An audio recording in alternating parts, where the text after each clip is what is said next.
고린도전서 3장 마지막 부분을 우리가 함께 읽었습니다. 그런데 우리가 오늘 살피고자 하는 내용은 이제까지 좀 다루었던 3장 전체의 내용과는 조금 다른 내용들처럼 이렇게 여겨지는 본문입니다. 3장에서 우리가 살펴왔던 내용들은 어떤 내용이냐면 두 번에 걸쳐서 살펴왔었는데 1절부터 9절까지 우리가 봤던 내용 중에서는 성숙한 신앙이 과연 뭐냐 하는 문제를 다루었습니다. 하나님을 아는 그런 지식이 있고 또 말을 잘하고 은사가 많다 하더라도 그 신앙이 나타나는 행실이 결국 따라가지 못하게 된다면 그것은 신앙이 성숙했다 이렇게 말할 수 없다고 가르치는 겁니다. 신앙생활을 오래 하면서 성경에 대해서도 알고 또 신앙을 어떻게 신앙생활을 해야 되는지도 안다 하더라도 그것이 우리의 삶의 열매로서 나타나지 않게 될 때 그것을 성숙한 신앙이라고 말할 수 없는 것입니다. 고린도 교회는 말도 잘했고 하나님의 은사도 많았고 그리스도의 재림에 관한 확고한 그런 소망과 신앙을 가지고 있었음에도 불구하고 그들의 신앙이 성숙하지 못했다고 하는 것은 그리스도의 몸으로 하나가 된 지체들 상호 간에 서로 마음이 나눠져서 지도자들을 중심으로 해서 그들이 하나가 되지 못했고 그 다투는 문제들 때문에 교회가 마땅히 할 일을 제대로 하지 못하고 서로가 서로에게 힘을 소진해버리는 그런 일들이 있었기 때문에 사도는 신앙의 성숙은 아는 것뿐만 아니라 그것이 실제적인 그런 열매로 드러나지 않을 때 그것은 성숙한 신앙이라고 말하지 않는다 이렇게 알려 주고 있습니다. 그래서 고린도 교회는 초대교회 치고는 짧은 시간이 아니라 비교적 긴 시간이 지났습니다. 5년이라고 하는 시간이 지났지만 여전히 그 교회를 향한 사도의 안타까운 마음은 여러분들이 신앙이 장성하지 못하고 신령한 자와 같이 자라지 못하고 아직도 육신에 속한 자 어린아이와 같은 신앙에 머물러 있다라고 하는 것을 안타까운 마음으로 이야기하게 됩니다. 그러면서 그들이 그토록 편을 들고 있었던 여러 말씀의 종들, 바울 사도를 비롯해서 바나바나 또 아볼로나, 게바 이런 여러 인물들을 이야기하면서 그들은 과연 어떤 자리에 있는 자들인가? 그러한 자들을 주님이 과연 어떻게 무엇을 위해서 세우셨는가 하는 말씀들을 쭉 소개를 하신 것입니다. 그래서 우리가 읽었던 중간 부분 10절부터 17절 내용에서는 주님의 교회는 어떤 기초 위에 세워져야 하는가 그런 과정에서 말씀의 종들, 말씀의 사역자들인 그들의 역할은 무엇이고 그들이 힘써 감당해야 될 일들은 무엇이고 또 한편 성도들, 하나님의 말씀을 받는 성도들은 어떠한 일에 힘을 기울여야 될지 그것에 대해서 쭉 이야기를 한 것입니다. 그리고 오늘 우리가 읽은 이 마지막 부분에서는 조금 다른 주제로 진행하는 듯 보여집니다. 그러나 이것이 전혀 다른 주제가 아니라 이미 앞에서 이야기했던 주제, 이 세상의 지혜와 하나님의 지혜에 대해서 이미 이야기했던 그 주제를 다시 이야기하면서 그 결론을 짓기를 한마디로 이겁니다. 그리스도만이 우리의 자랑이시다. 사람은 우리의 자랑거리가 될 수 없다. 그것이 바울 사도 자신이든 과연 누구든지 간에 사람은 자랑거리의 대상이 아니다. 이 사실을 힘주어서 이야기합니다. 이렇게 오늘 우리가 이러한 내용들을 살펴보게 돼요. 우리가 지난 시간에 살펴봤던 그 내용 10절부터 17절에 있는 내용은 우리가 대단히 많이 오해하고 있는 구절이다. 그래서 제가 지난번에 힘을 주어서 이야기했습니다. 왜냐하면 구원과 상급에 관한 이야기들로 이 말씀을 대부분이 많이 가르쳤고 또 그렇게 읽기 때문에 이 말씀의 진정한 뜻이 가리워지는 일들이 너무나 많이 있었다고 하는 겁니다. 그래서 말씀드렸던 것처럼 이 부분의 앞부분은 사도들과 하나님의 말씀을 전하는 종들이 갖는 의무가 뭔가 그것은 예수 그리스도라고 하는 터 위에다가 이제 터를 잘 닦는 역할들을 한 사도들이 있고 그 터 위에다가 이제 집을 지어가는 이들이 있다는 겁니다. 그럴 때 집을 지을 때 그 집을 짓는 재료가 터에 잘 부합하는 집을 지어야 된다. 그 사실을 이야기한다 그랬습니다. 지난번에 예를 들었지만 기초를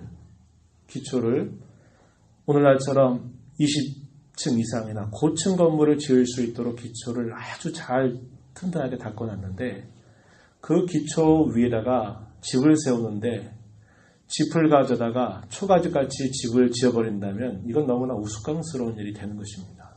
그렇죠?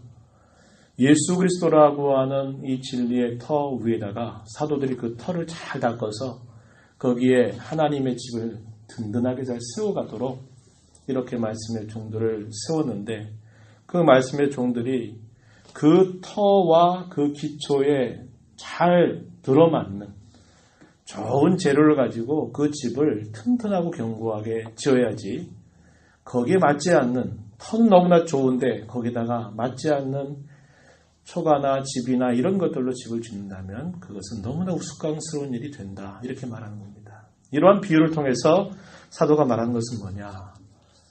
교회는 진리의 말씀, 온전한 말씀, 혼합되지 않고 섞이지 않는 주님의 진리의 교훈으로 세워져야만 그 교회는 든든하게 세워진다. 말씀을 맡은 종들의 가장 큰 책임과 의무는 뭐냐? 하나님의 바른 교훈으로 성도들을 바르게 잘 먹이고 그 교훈을 따라 살아가는 일에 거기에 모든 힘을 집중해야 된다고 하는 겁니다. 그랬을 때 결국 어려운 일을 만나고 고난과 시련을 당할 때 그것을 견뎌낼 수 있게 하는 게 뭐냐?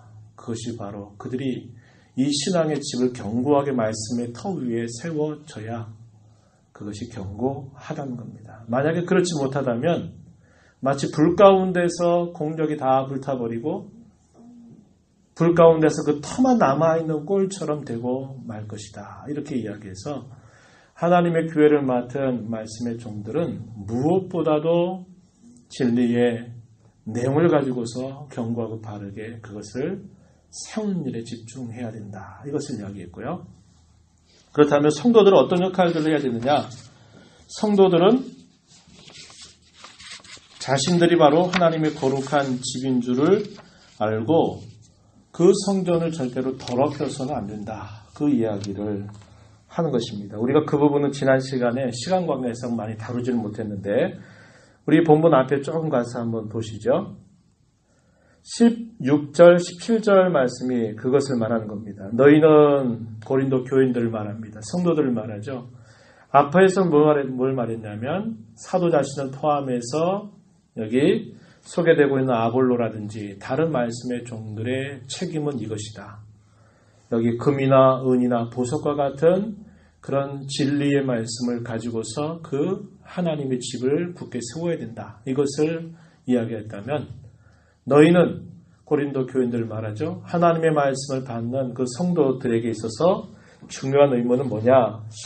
16절 너희는 하나님의 성전인 것 하나님의 성령이 너희 안에 계시는 것을 분명히 알아야 된다. 이렇게 이야기합니다. 너희가 곧 하나님의 성전이다. 너희가 곧 성령이 계시는 전이다. 이 사실을 너희가 꼭 기억해야 된다. 이렇게 말합니다. 그리고 이 성전을 더럽히게 된다면 하나님은 그 사람을 멸해버리실 것이다.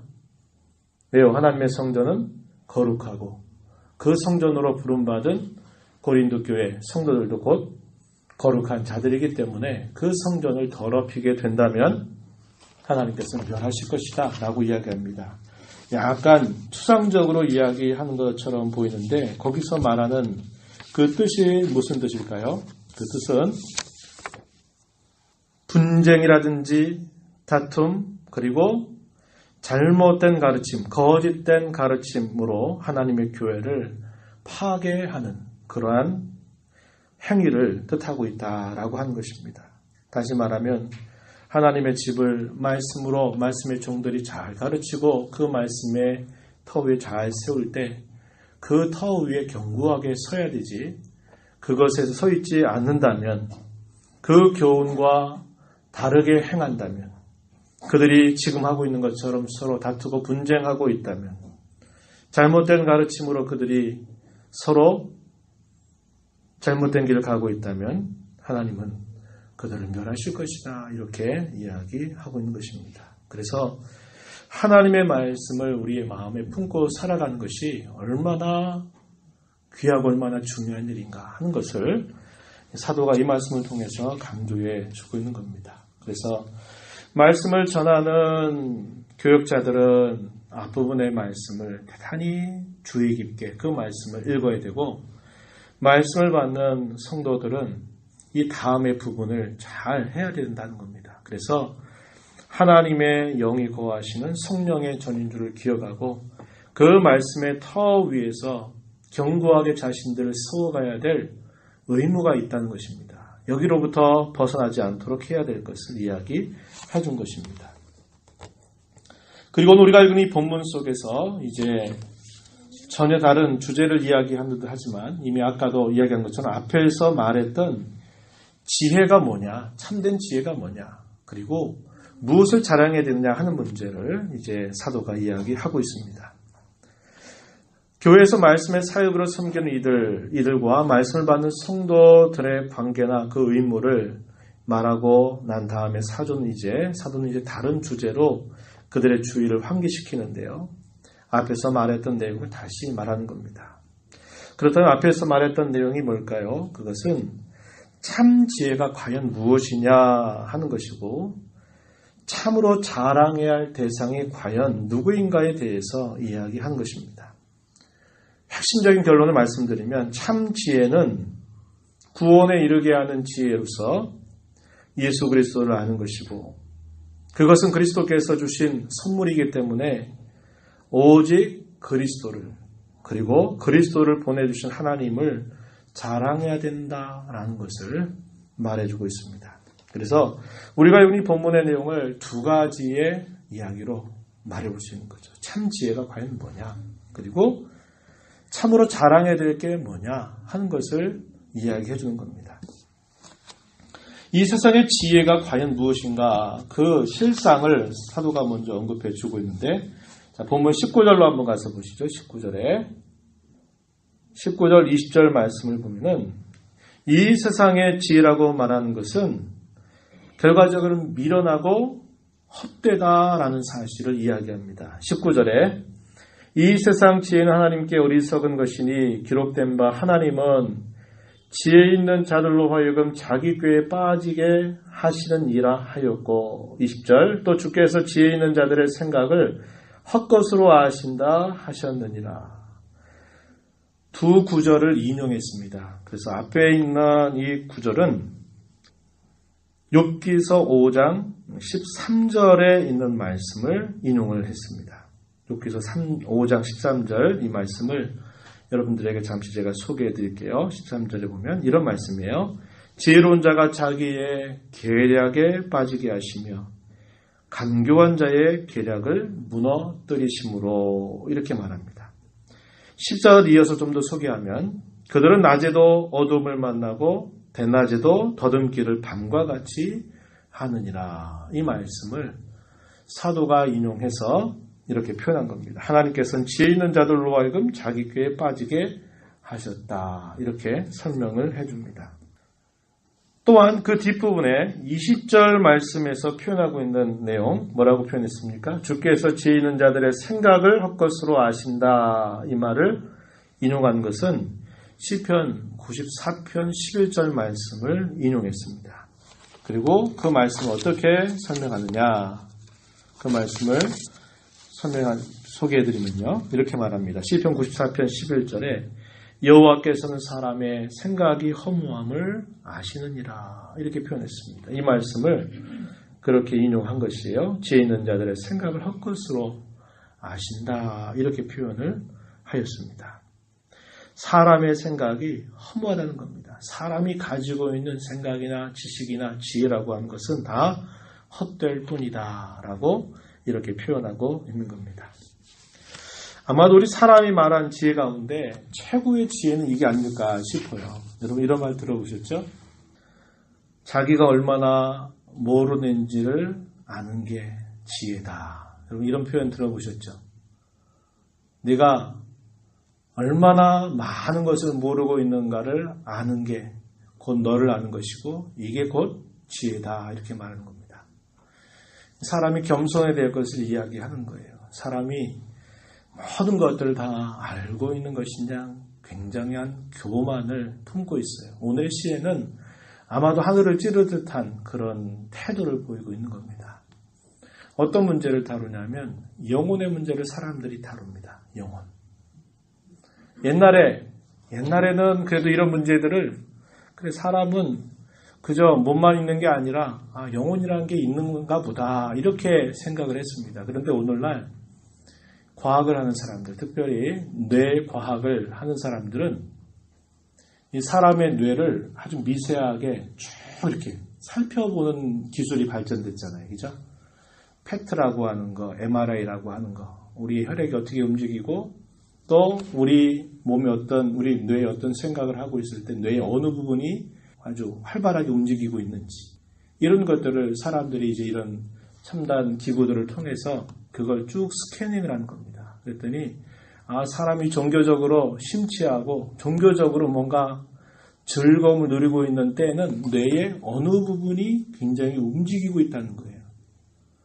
그래서 사람이 이걸 조작한다고 생각하는 겁니다. 이거는 실제로 그들이 신을 만나서 체험하고 있는 게 아니라 뭐라고 얘기하냐면 뇌의 그 특정한 종교를 담당하는 부분에서 뭔가 활발하게 뇌가 활동을 하고 있다는 붉은색으로 이렇게 표시가 되고 있으니까 그러한 일을 그가 경험한 것처럼 느낀다는 거예요. 실제는 사실이 아니라 하나의 허상이라는 거예요. 허상. 그래서 어떻게 하냐면 그 사람의 뇌를 아주 미세한 전류 흘려가지고 그 부분을 전류로 흐르게 하는 거예요. 그럼 그 사람이 어떤 걸 말하면 꼭 환각 같은 그런 이야기들을 한다는 거예요. 무슨 결론을 내리는 줄 아세요? 그래서 종교적인 체험은 다 그거는 허상일 뿐이야. 이렇게 말하는 겁니다. 여러분 제가 이야기하는 이야기들이 여러분 이해가 되세요? 사람이 병을 걸리니까 이 병을 치유하기 위해서 사람의 유전자 지도를 만들죠. 게놈 프로젝트. 수년 전에 큰 이슈가 됐습니다. 그래서 사람이 어떤 육체의 질고나 정신적인 질고가 있을 때 어떤 부분을 조작을 하면 그런 부분들이 해결된다는 거예요. 사람의 몸에 있는 장기를 쥐에다가 그것을 만들어가지고 쥐에서 나오는 그 쥐를 통해서 만드는 어떤 귀를 거기서 잘라가지고 사람의 귀로 붙여가지고 사람을 다시 나게 한다든지 복제인간에 대한 이야기 이런 것들을 다 지금 이야기하고 있다는 말이죠. 그래서 그들은 뭐라고 생각하냐면 종교라고 하는 것은 지나간 세대는 모르지만 오늘날 밝혀보니까 그건 하나의 환상이다. 그것은 하나의 허상이다. 사람의 마음이라고 하는 것은 뇌가 이렇게 막 복잡하게 움직이는 하나의 어떤 네트워크, 뇌 세포들이 막 움직이는 어떤 일들에 의해서 하나의 있는 현상일 뿐이지 그건 실제로 있는 게 아니다. 이렇게 말해요. 누가요? 뇌를 전공하는 사람들이, 뇌과학자들이 이렇게 말해요. 그들은 뭐라고 말하는 줄 아세요? 인류의 모든 문제는 과학이 다 해결해 줄 거다고 이야기합니다. 환경의 문제, 식량의 문제, 사람의 질병의 문제 이런 모든 것들은 다 앞으로 머지않아서 다 해결될 것이다. 사람의 수명은 연장될 것이고 더 이상 질병에 사람이 종로로 타는 일은 없을 것이다 라고까지 말하는 사람들이 많습니다. 이게 뭘 얘기해요? 옛날에는 이거는 신의 영역이다. 이것은 우리가 건들 수 없는 문제라고 했는데 지금은 이 과학자들이 얼마나 교만해졌는지 그 영역들을 다 자기들이 다 안다고 이야기하고 그것을 침범하고 있는 겁니다. 그래서 과거에는 비교적 그렇게 교만하지 않았는데 오늘날에 세계적인 석학이라고 말하는 사람들은 이런 사람들은 그런 교만한 것들을 교만하다 생각하지 않는 거예요. 그건 당연한 거다 이렇게 생각을 하고 있다는 것입니다.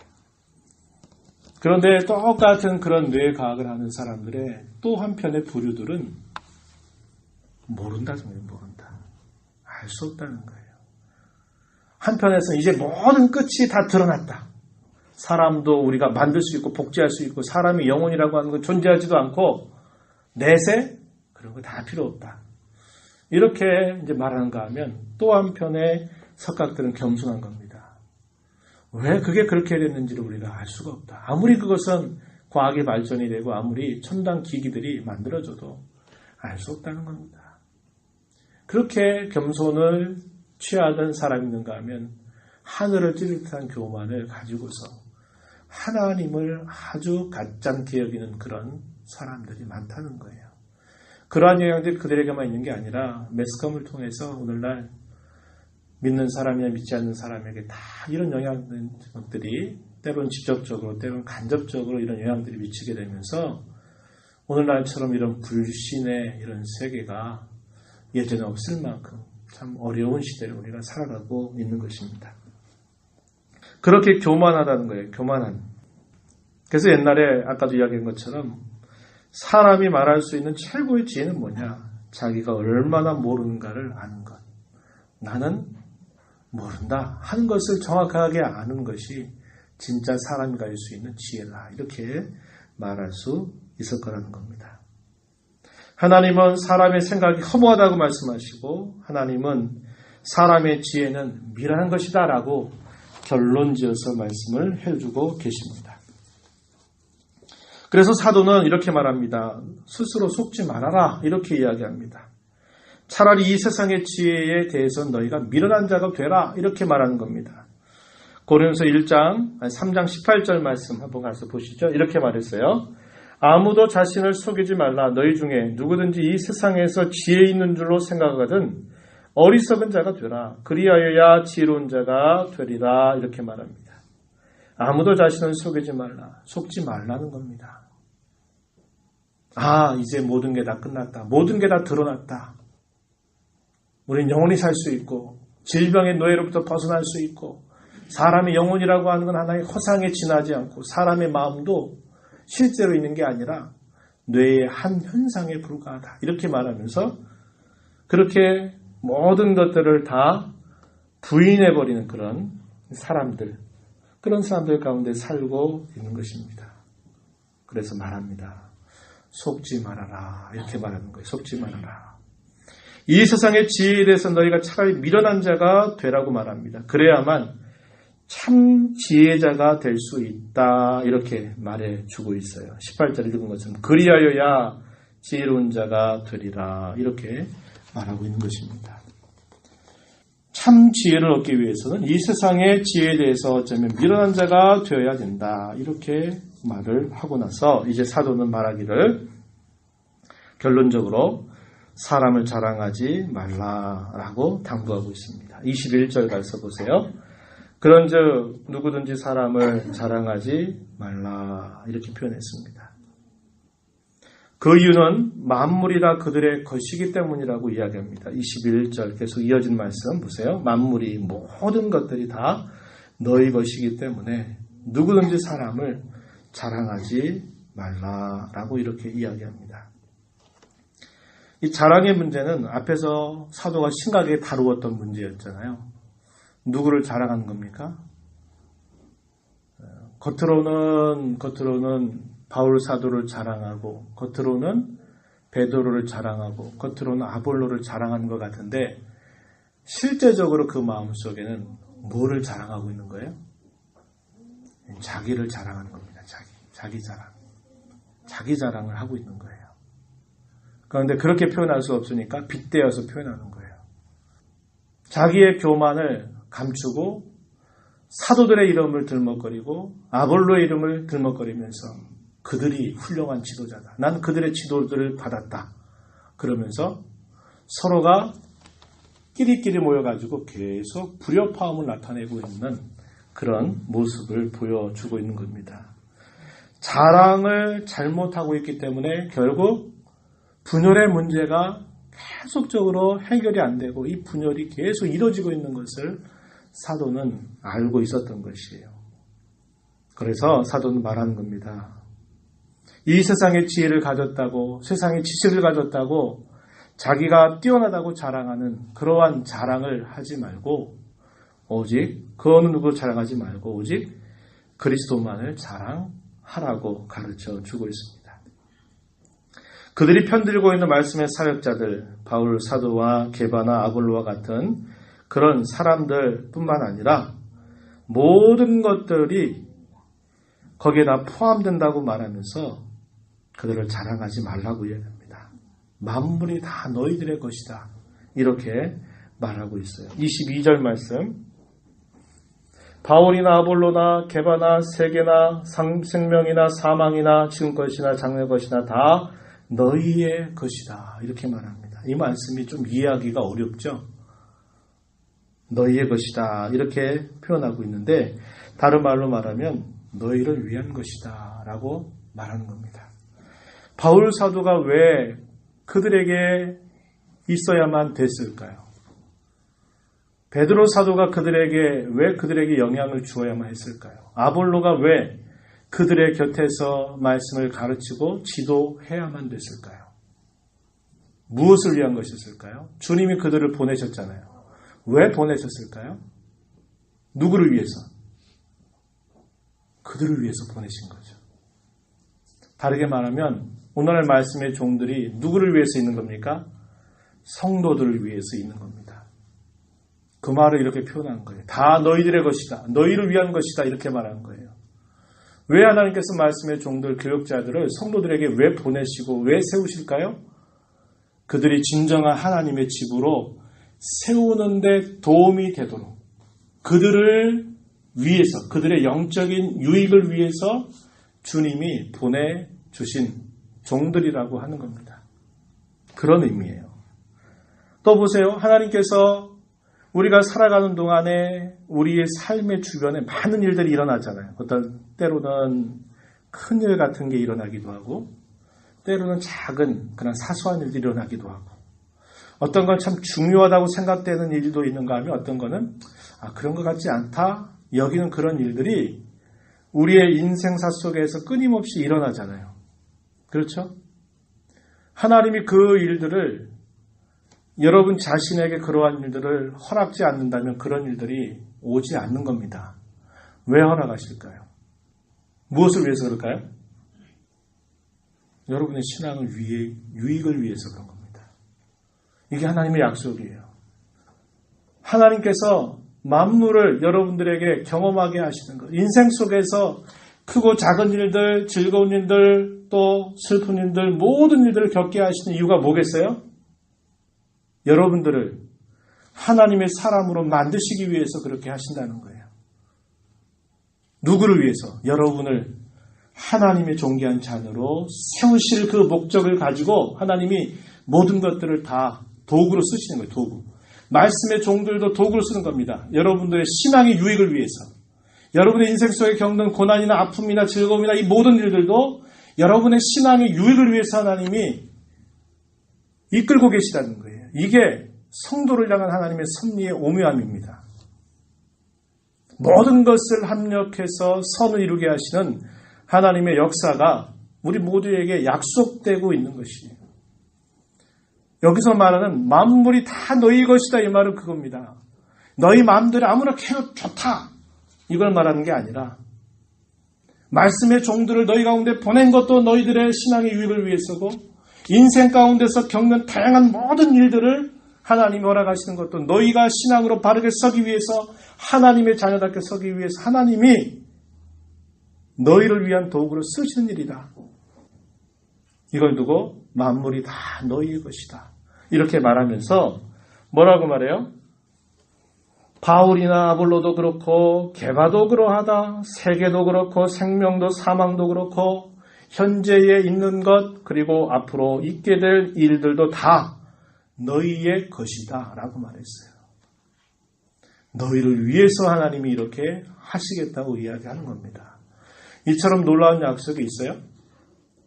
없어요. 하나님 우리를 그토록 존귀하게 여기신다는 말씀이고 우리를 그토록 소중하게 여기신다는 겁니다. 우리가 하나님 앞에 잘하기 때문이 아닙니다. 하나님 앞에 잘하기 때문이 아니에요. 오직 하나님이 우리를 기뻐하시기 때문에, 다만 우리를 사랑하시기 때문에, 우리를 버리지 아니하시는 그분의 신실하심 때문에 하나님이 우리를 그렇게 하시겠다고 약속하신 것입니다.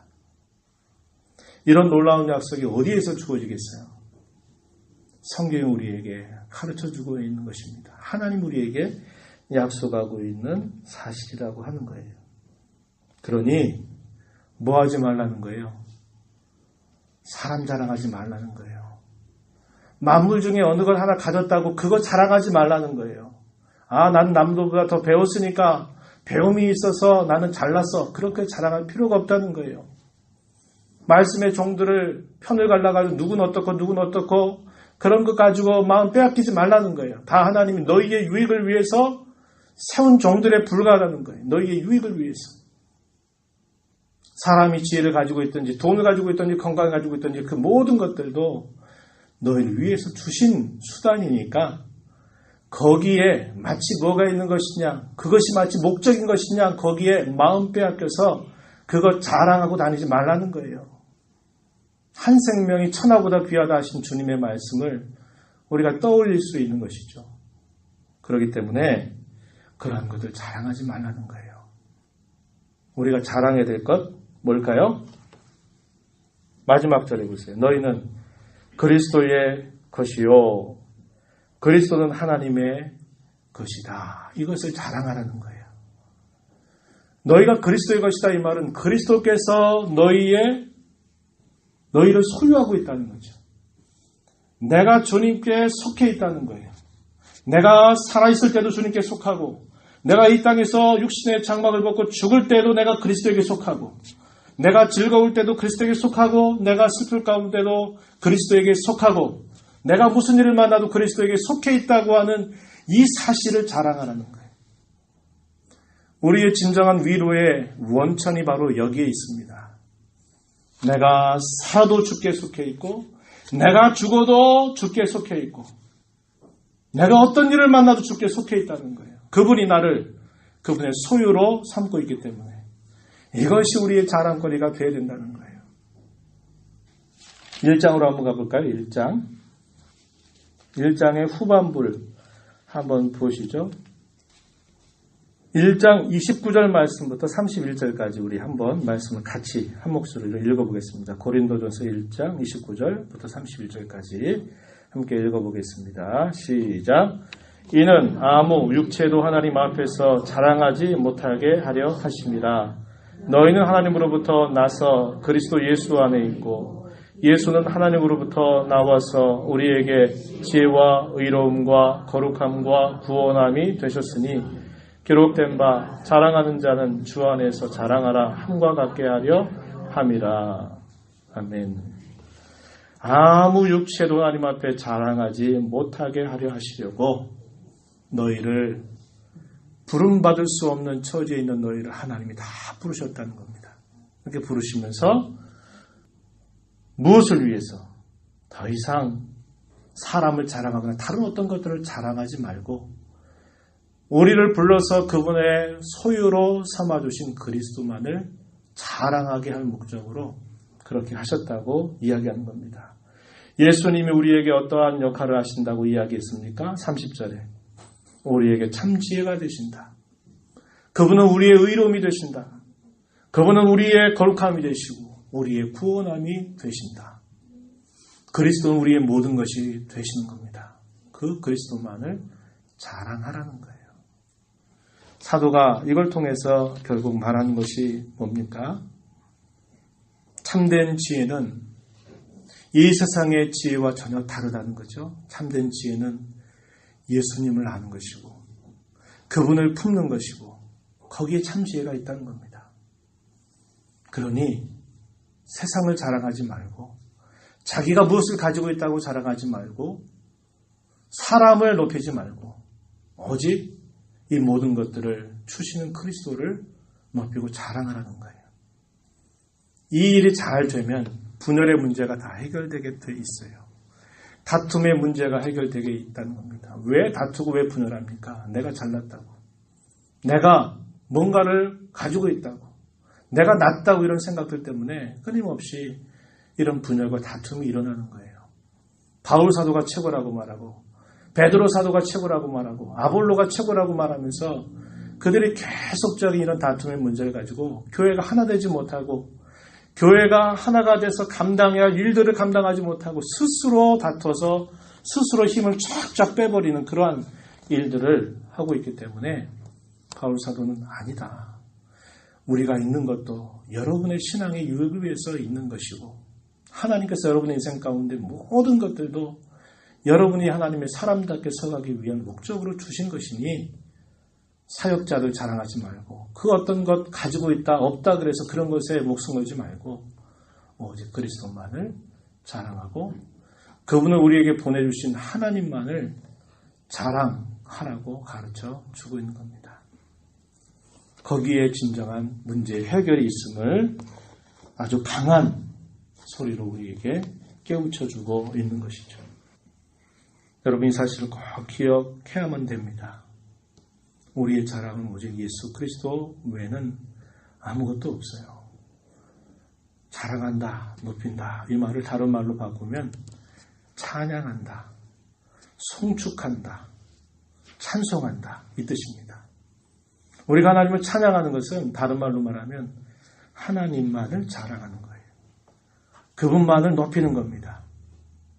그게 곧 찬양하는 것, 찬송하는 것, 송축하는 것. 시편에 무수하게 나오는 그 모든 표현들은 다르게 말하면 하나님만을 자랑한다라고 하는 뜻을 나타내고 있는 것입니다.